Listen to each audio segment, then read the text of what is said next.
Welcome to In the Loop on County Cable Montgomery. I'm Neil Greenberger, and today our very special guest is County Council Vice President Craig Rice. Thanks for being with us. Thanks so much for having me, Neil.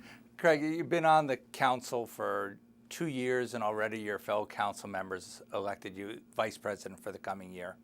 I know there's a lot you want to accomplish, and there's a lot of issues we want to talk about. Before we do that, I just want to know what it meant to you to get elected by your fellow council members as Vice President. Well, it was a tremendous honor. And really, when you think about why people elect you as a leader, they have trust in you, they have faith that you're going to lead them in the right direction. But also, there was an overall sense of collegiality that's there that I think is extremely important, us working together to try and accomplish things. And that's really what I told people was my main crux in supporting, our council president, Nancy Navarro. I think that we work well together when it comes to focusing on some of those issues. And so it really means a lot to me to have folks that trust that not only can I help in that leadership with Nancy, but then also potentially next year become the council president as well. It's just something that really means a tremendous amount. Well, being the vice president in any organization, whether it's the student council or government or a corporation, there's many different ways to handle that role. The difference about the Montgomery County Council's tradition is that the vice president does become the president next year. How are you going to use this year as vice president to prepare for your role next year? Well, what I really want to do is start to involve myself with a lot of the other committees. Typically we serve on the two committees. I'm on Health and Human Services and Education committees, and we go to all of those meetings. But unless there's a really hot button topic, you don't often find council members that are going outside of their committee and attending Transportation, Energy and Environment, or Government and Operations, Fiscal Policy, all the other committees that are out there. But I want to do that. And so it's really important for me to start to understand some of those other issues so that when I become president, hopefully, with the support of my fellow council members, then I'll have a greater understanding of some of the issues that they've had to tackle. After your first few months as vice president, I don't know if there was anything you didn't expect, but I know one thing, it probably has a lot different demands on your time than your first couple of years on the council. Yeah, it really does, and a lot of people want you at a lot of places. You also have to serve in a capacity of supporting the president when the president can't be at events, and so I've done that for a number of times as well. So it really is quite demanding, but it gives me a greater understanding of what it would be if I were to become president in all the different events that people need you at. But also, it really does value when it comes to how people want to make sure that they're heard and make sure that you then disseminate that information to the rest of the council. And so there's a responsibility that's there as well. It's not just about being there at these functions, but it's also about getting out there and making sure that you're bringing that information back to the council and sharing it with the other members. I take it also means fewer dinners at home. Definitely does. No question about that. I tell you, more on the road. It's a little bit more of a challenge when it comes to the family life. You had mentioned that you're on the Education Committee. You're also the council's lead member for libraries, which ties in. What are the biggest issues we're facing in education in Montgomery County, and especially in the past couple of years? It's been education as a priority. Sure. Where do you think this is going in the next year? Well, I really think it's about innovation, where we go from here. Montgomery County for a long time has done a great job when it comes to making sure that we are at the forefront when it comes to educational achievement. But really, it's the next step for us is how do we innovate? How do we continue to become competitive globally? Because, that's how we're compared now. It's not just about being statewide leaders or national leaders. And so whether it's technology, whether it's changing curriculum, like the new Curriculum 2.0 that's being rolled out in the school system, and then also our achievement gap. We've really got to close the gap when it comes to making sure that all of our students are successful and that we're lifting them all up to those high levels of expectation. This year and next year, council's really going to be struggling with some budget issues pertaining to education. The state has mandatory rules for funding of education. Yes. Basically, local jurisdictions have to put in at least as much money one year as they did the next and the last. And it puts a lot of pressure on a county like Montgomery County. How do you think this is going to affect us? The rules are sort of new because they're very rigid than they used to be. Is this good or bad for Montgomery County and the state of Maryland? Well, here's the thing. What it unfortunately does is it creates the floor now and takes that floor and makes it the ceiling. I mean, you know, for many times we've gone above what maintenance of effort would have asked for. We've supplanted hundreds of millions of dollars above what the school system has needed as far as maintenance of effort goes.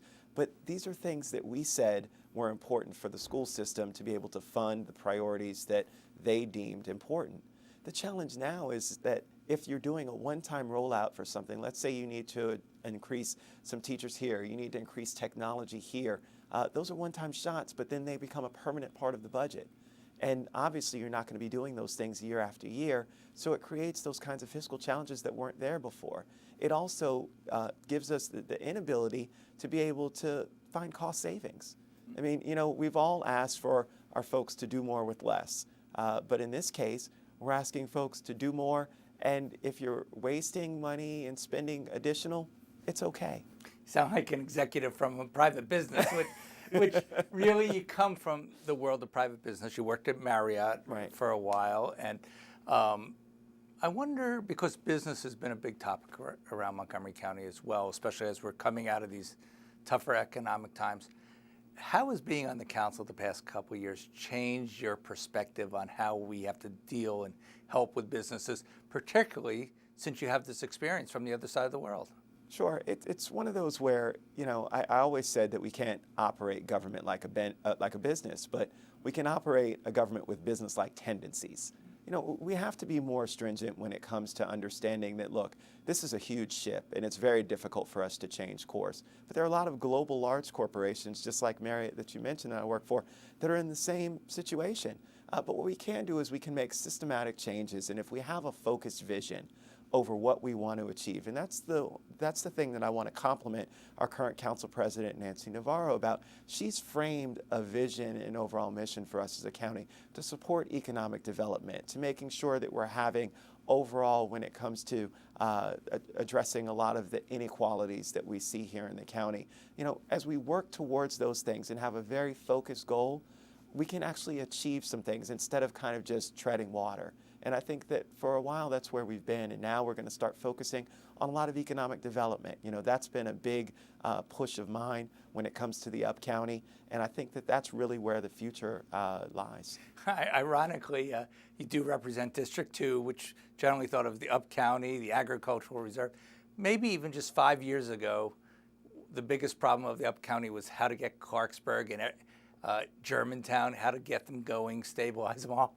We've gone so far past that. Now we're talking about it as being one of the hottest economic development areas in the county. And you've been very involved with the smallest of businesses, and I think also looking ahead, because suddenly this vast wasteland that some people thought is now coveted by developers from all around the Washington area. That's right. Yeah, it's very exciting. I mean, when we look at what's happening in Germantown and Clarksburg, we have great economic development opportunities.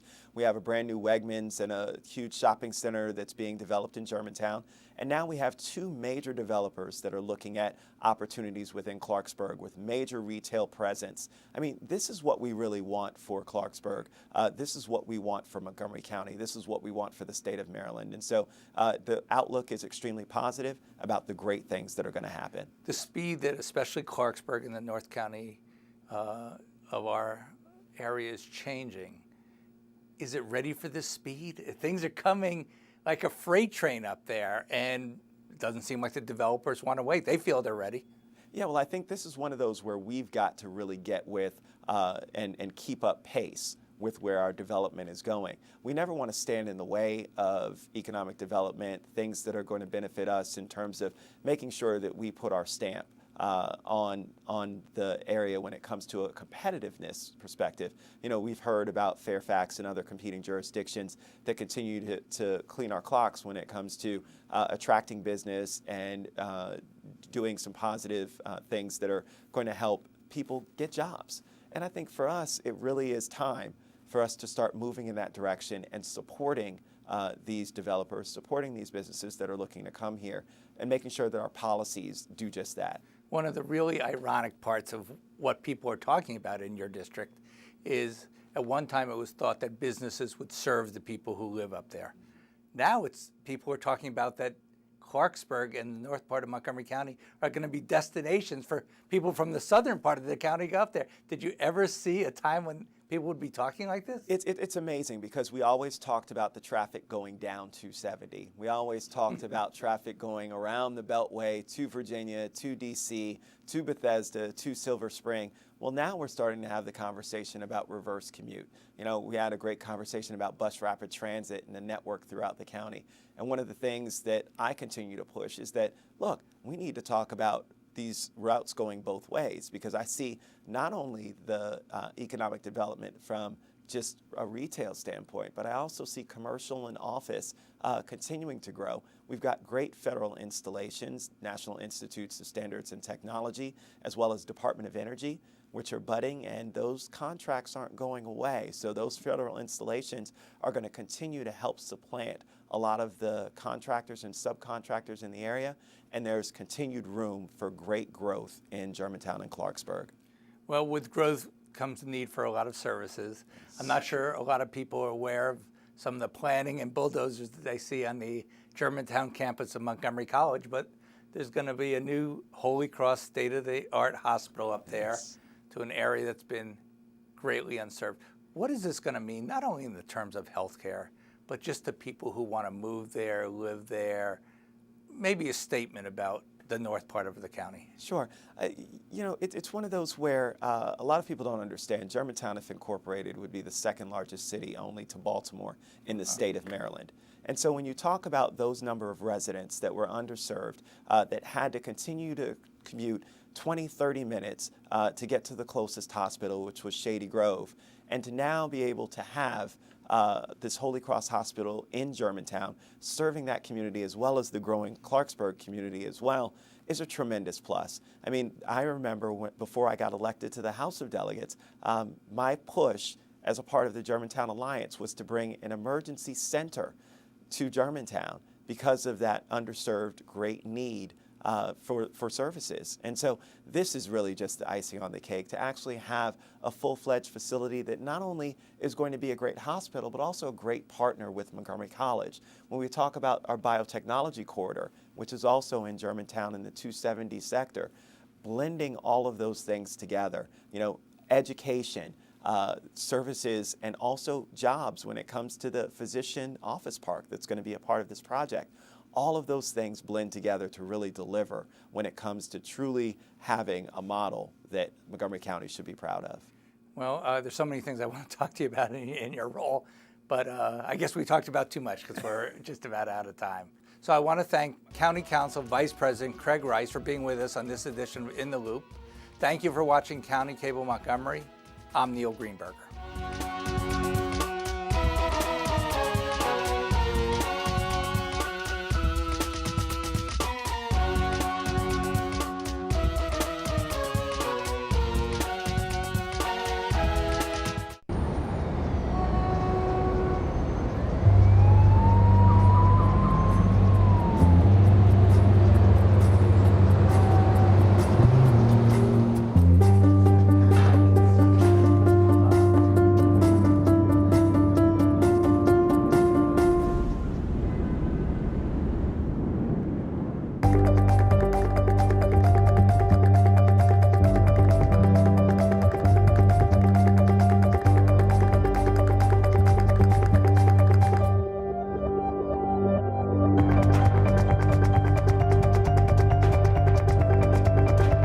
Big dreams and good grades aren't enough to get into college.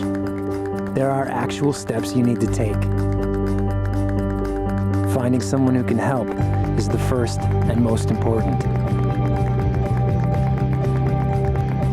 For the next steps, go to knowhowtogo.org.